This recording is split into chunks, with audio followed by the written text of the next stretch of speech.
নাবালিকা শ্লীলতাহানির ঘটনায় 10 বছরের সশ্রম কারাদণ্ডে দণ্ডিত প্রদীপ সাহা নামে এক গৃহশিক্ষক।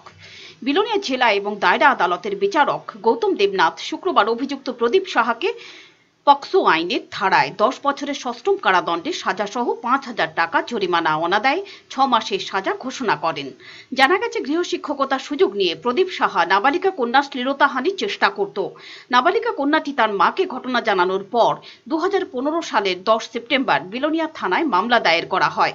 তদন্তক্রমে চার্জশিট জমা দেওয়া হয় আদালতে। 12 জনের সাক্ষ্য গ্রহণের পর বিচারক সাজা ঘোষণা করেন।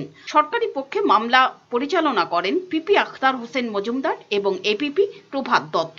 সাজা ঘোষণা করেছেন 376(2)N এবং 6 পক্সো অ্যাক্টে 376(2)N এ 10 বছরের সশ্রম কারাদণ্ড এবং 5,000 টাকা জরিমানা অনাদায়ী 6 মাসের ঘোষণা করেছেন।